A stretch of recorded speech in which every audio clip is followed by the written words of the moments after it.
My husband, who was on an overseas assignment, was going to temporarily return home, and we decided to have a dinner party at the house where our son's family, who I live with, resides.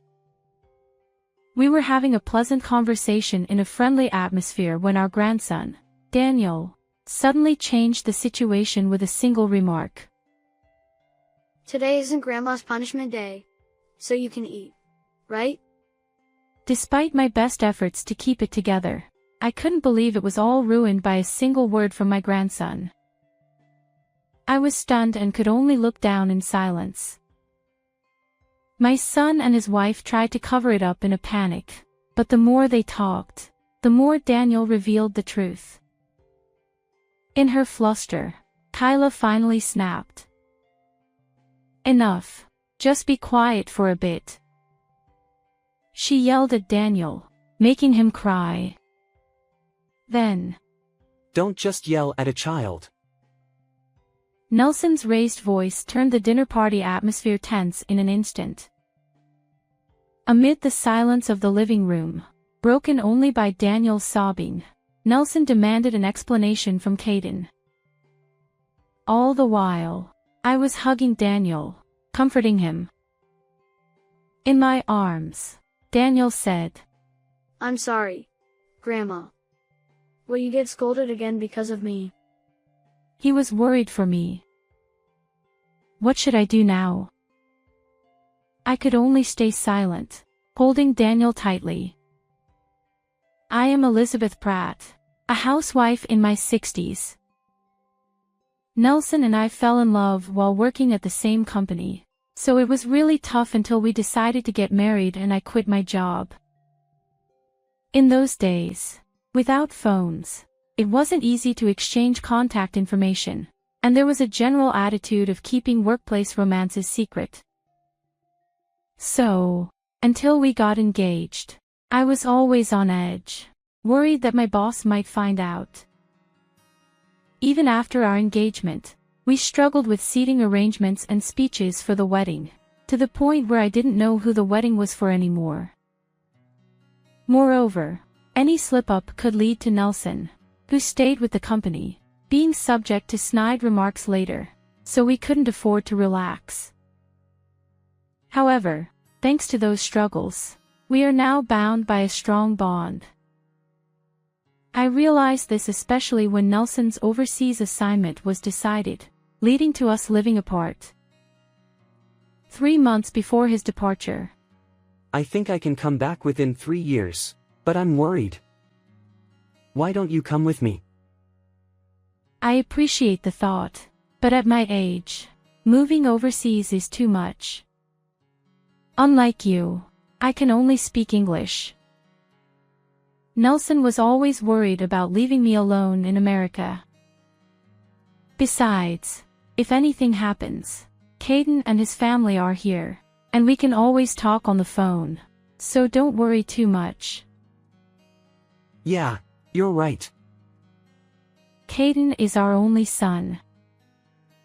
14 years ago, when Caden started university, he moved out to live on his own. After graduation, he met Kyla in the cafeteria at his workplace, and they got married 7 years ago. 2 years after their marriage, our grandson Daniel was born. Caden, who rarely came home when he was single, started visiting regularly after Daniel was born. Both Nelson and I always look forward to seeing Caden's family. But beyond that, our time as a couple was very peaceful and enjoyable. Especially, Nelson planning trips for us during his long holidays made me happy. I've been busy with work and left everything at home to you. From now on, let's spend more time together as a couple. He would always take me to the places I wanted to go. For us, this was the first time Nelson had to live alone for work. Moreover, since it was overseas, returning home wouldn't be easy. It was understandable that Nelson was worried. However, if anything happened, Caden's family, living just 15 minutes away from the nearest bus stop, could help. So I always reassured Nelson that there was no need to worry. About a month and a half before Nelson's departure, I injured my back and had to go to the hospital. It was a mild case of a herniated disc, so I could manage going to the hospital and maintaining minimal daily activities on my own. However, to Nelson, who was about to leave, it was a major concern, and he said he would delay his departure until my back healed.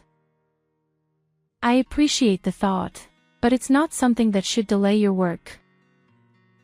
But I can't leave you alone like this. What if something happens? I tried to reassure him, but Nelson was adamant about not leaving me alone. Days passed with our discussions going nowhere. We're both adults, so don't worry about something like this. If anything happens, Caden and his family will help. As usual, I was trying to convince Nelson. Then, he had a flash of inspiration and said, Caden. That's it. Let's ask if you can live with Caden. Ha! Nelson immediately called Caden and explained my back situation and his overseas assignment. After hearing the story, Caden said, I understand. I'll talk to Kyla, so give me a moment. He then hung up. I thought it was impossible for them to agree to such a sudden request to live together. However, Caden's answer was completely opposite to my expectations. Kyla agrees too. It's only for about 3 years, right? That's no problem at all. I see. That's a relief. We should thank Kyla soon. Caden, take care of your mom. So, I ended up living with Caden's family, pushed by Nelson. Caden's wife, Kyla, worked as a chef in the same company cafeteria where she met Caden. A year ago, they opened their dream restaurant and both worked hard together. I'm sorry for asking you to take care of me when you're so busy with the new restaurant. A few days after deciding to live together, we had a dinner with Caden's family. While Nelson and Caden were chatting and drinking, I quietly apologized to Kyla. I thought it must be a burden for Kyla to take care of an injured mother-in-law for 3 years, especially at such an important time for her restaurant. However, Kyla said, "Don't worry about it. We help each other in times of need. Also, once you feel better, could you occasionally look after Daniel?" Kyla asked me.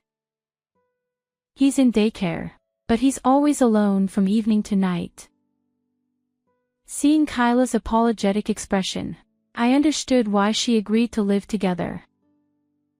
She probably wanted me to look after Daniel. Of course.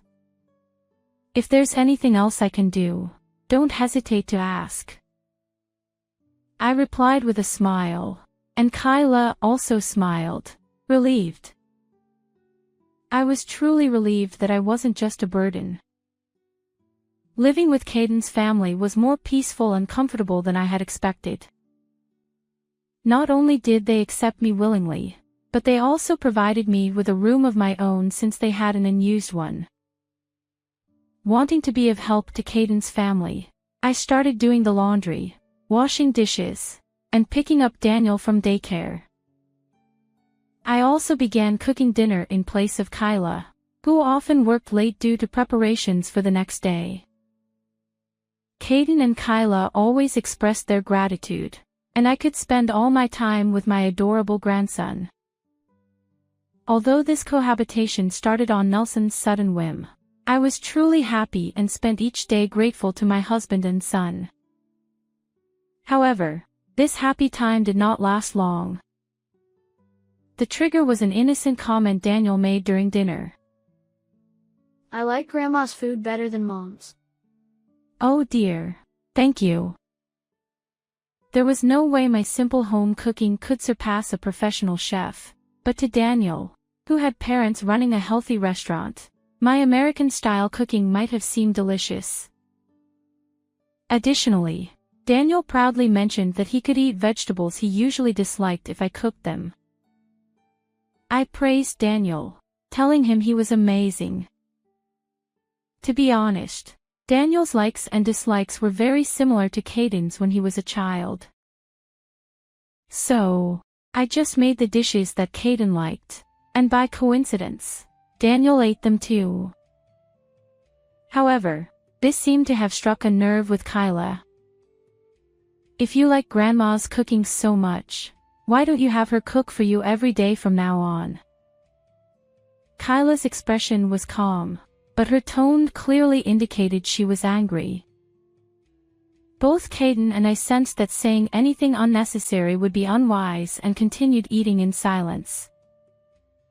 However, 5-year-old Daniel didn't notice this and said, Really? Yay. I get Grandma's food every day. He was overjoyed.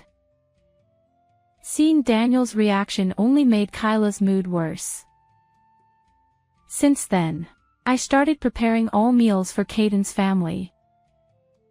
Being a housewife, cooking was no burden at all. The problem was that Kyla's gaze became increasingly sharp as she watched Daniel and Caden enjoying my food. Moreover, Daniel began to call for me for everything. Bath time, reading stories, getting dressed, drawing, bedtime, no matter what it was, he called for me. I responded happily because I loved my grandson, but Kyla might have felt as if her child was being taken away. Elizabeth, please don't spoil Daniel. This is why old people are annoying. Oh, I'm sorry. I'll be careful. Before I knew it, Kyla's attitude towards me had become cold and filled with resentment. For months after my husband went overseas, Kyla came to me with a proposal. From today, in lieu of rent, you will do all the household chores. When I asked why she suddenly said this, Kyla explained that it was unfair to provide food and utilities for an additional adult for 3 years without compensation. She wanted me to repay this inconvenience through labor. Your back pain is healed, right? Then from now on, work properly. Her cold gaze and matter-of-fact tone left me speechless. Was this really the same Kyla I knew before living together?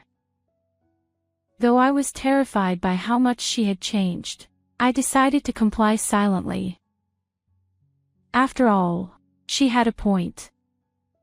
Expenses had increased with one more adult in the house. I understood her desire to offset this through chores. I resolved to be more considerate of Kyla and reduce her burden. By doing so, I hoped she would calm down and things would return to how they were. At that time, I genuinely believed that with effort, we could restore our good relationship. However, this hope was soon shattered. When I folded the laundry, I was scolded for doing it poorly. When I washed the dishes, I was berated for doing it badly. When Daniel showed affection towards me, I was accused of bribing him with food to win his favor. No matter how hard I tried to be considerate, it only seemed to provoke Kyla more. Still, I continued to handle household chores for the sake of my son and his family. The only solace I found was that Daniel and Caden enjoyed my cooking and finished their meals. However, even this soon became a problem. What's so great about this old-fashioned home cooking? It's bland, unattractive, and inedible. After saying this, Kyla would head to the kitchen, cook a meal for herself, and eat alone. The atmosphere at the dinner table was icy, as if we had seen a ghost. I was too scared to move, fearing what harsh words Kyla would say next. Daniel, sensing the tension, lost his appetite and left his meal unfinished. When dinner ended and I stood up to clear the dishes, Kyla called out in a cold, low voice.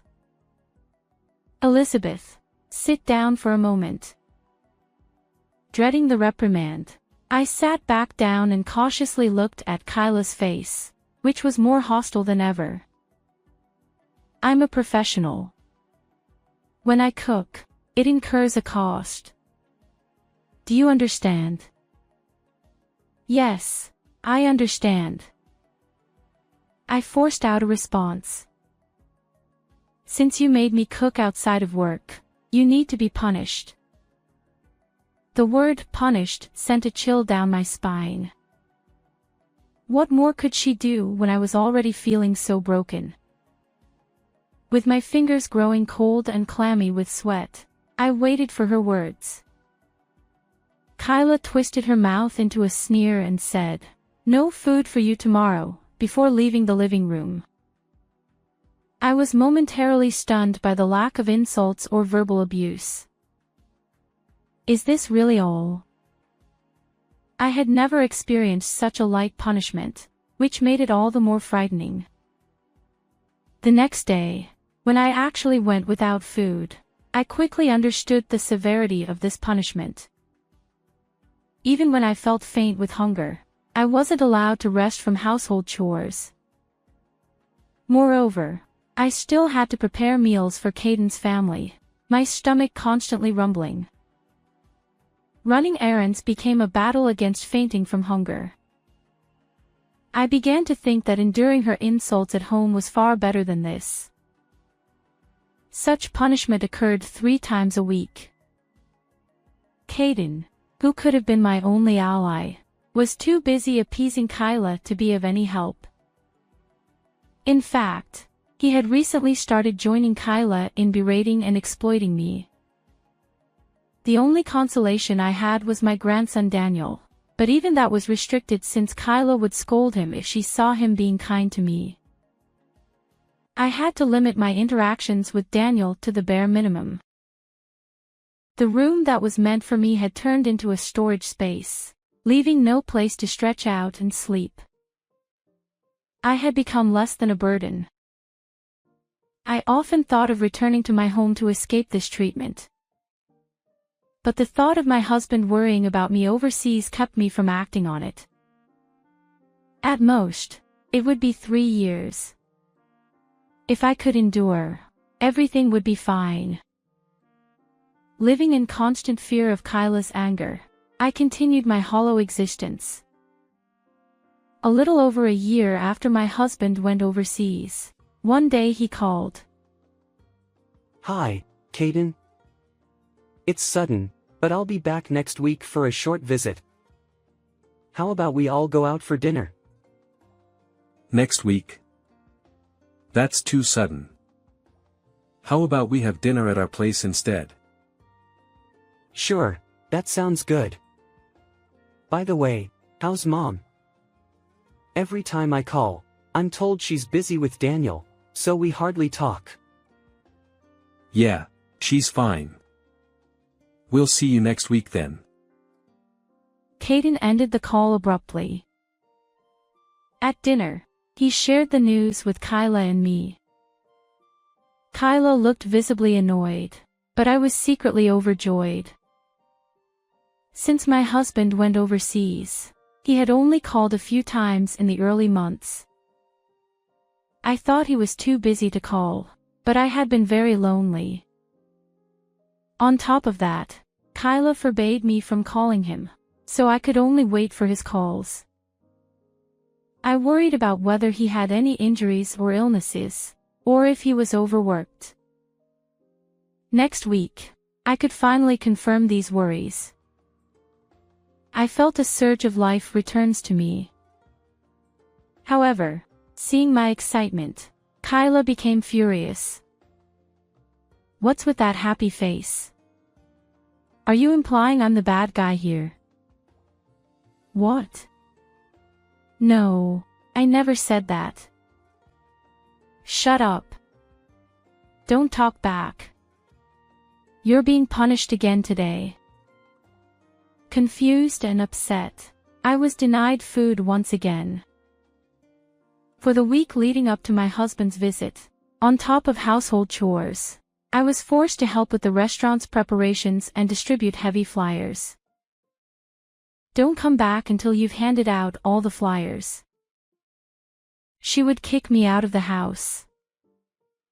The treatment was harsher than ever, and I was on the verge of collapse daily. What had I done to anger her so much? Too tired and hungry to figure it out, I spent each day even more careful around Kyla.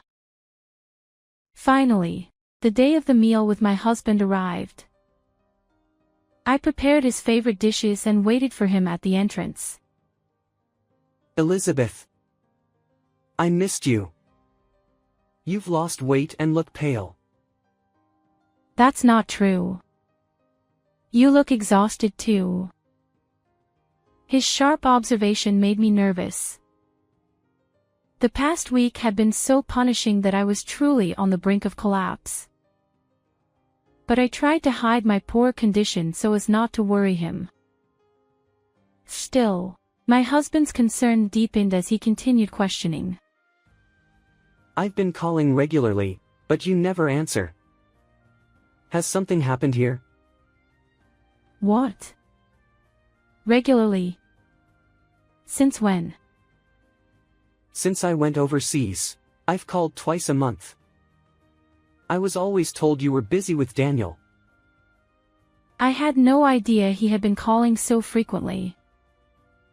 As I stood there in shock, Caden and Kyla emerged from the house.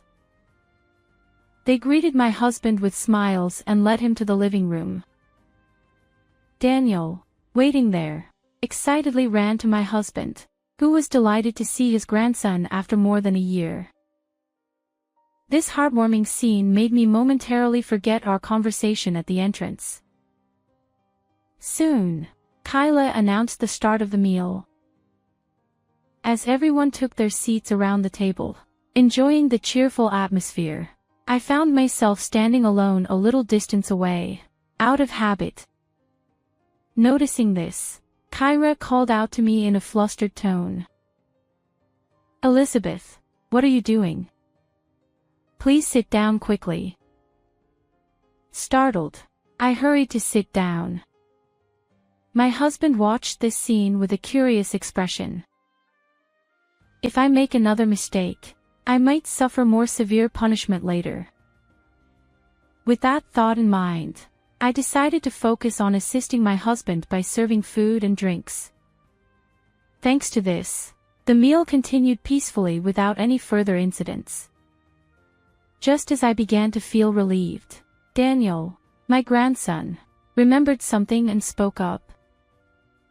Hey, Grandma doesn't have punishment today, right? It's good she can eat. Daniel's cheerful smile caused Kyra and Caden to turn pale, their hands and shoulders trembling, their eyes darting nervously. Anyone could see something was wrong, but they forced smiles and desperately tried to cover up Daniel's words. The more they talked, the more Daniel, oblivious to the situation, kept speaking the truth. Panicking, Kyra finally snapped. Just be quiet for a bit. She yelled, causing Daniel to burst into tears. Seeing this, my husband raised his voice in anger. Don't shout at the child like that. The pleasant meal instantly turned tense. In the now silent living room, only Daniel's crying could be heard. My husband, with a voice lower and heavier than I had ever heard, demanded an explanation from Caden. I spoke to Elizabeth earlier, and she said she didn't know about the bi-monthly calls. What's going on?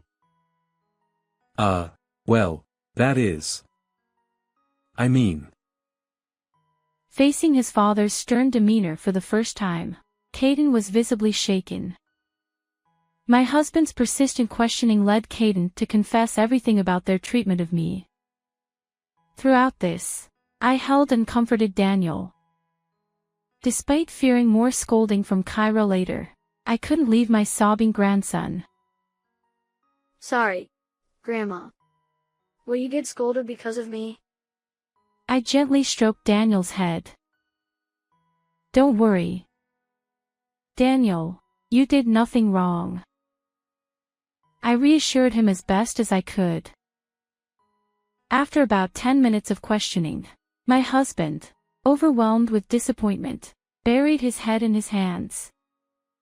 Discovering that his son and daughter-in-law had been mistreating his wife was hard to believe. Adding to his distress was the fact that he had proposed the cohabitation and had supported the restaurant's opening. The shock was immense.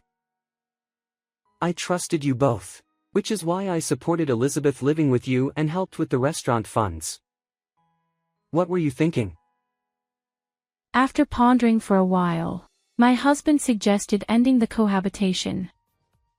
He also demanded the immediate return of all the living expenses he had sent during this period. Hearing this, I was shocked. What? Wait a minute. What living expenses?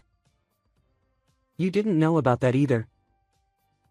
Seeing me shake my head, my husband looked even more dejected and glared at Caden and Kyra. According to him, when the cohabitation was arranged, it was agreed that he would send $300 monthly for my living expenses. Caden was supposed to inform me about this arrangement later. But I had never heard anything about the remittance. Instead, I had been told to work to cover living costs and had been treated like a servant. Upon learning this, my husband, in a steady and grave voice, demanded Caden return all the money. All of it. The restaurant funds and the living expenses. Return everything. Hearing this, Caden and Kyra turned pale and began apologizing, even bowing down to my husband. Kyra explained that despite 2 years since opening, the restaurant had been struggling, which fueled their resentment toward me for living comfortably with Daniel. Caden admitted to keeping the remittance for themselves and preventing my husband's calls to hide their actions. Although they apologized and promised to change, my husband's anger did not abate. He took me back to my family home and, during his short stay, retrieved all the money he had given Caden and Kyra. Before his departure, he arranged for me to stay at a business hotel, ensuring my safety until he could return from overseas. I'll arrange to come back to the US soon. The hotel staff will keep you safe until then. Though I felt staying at home was enough, I agreed, not wanting to worry him further. Hotel life proved to be comfortable, and my health and spirits improved remarkably. In less than a month, my husband returned. The hotel bill was staggering, but he was relieved to see me looking healthier. I felt profoundly grateful to have such a caring husband. Back home, Caden and Kyra frequently visited, pleading for more financial support. However, the trust once broken could not be restored. Their restaurant, struggling even more, eventually closed within 2.5 years. Their dreams shattered, and their marriage fell apart. Kyra left, taking only her belongings, leaving Caden with their son, Daniel. Caden, now burdened with debt and child-rearing, turned his life around, finding a new job and working hard. To support him, I began caring for Daniel again. Though we provided no financial help, I took care of Daniel when Caden worked late. Daniel, soon to be a primary school student, proudly showed off his new backpack. Look at this backpack. It's so cool with this gold part. Thank you, Grandpa and Grandma. Watching Daniel, full of pride, always brought me joy. My husband and I look forward to supporting Daniel and hope Caden finds a kind and compassionate partner. How did you like this story? Please subscribe to our channel. See you in the next video.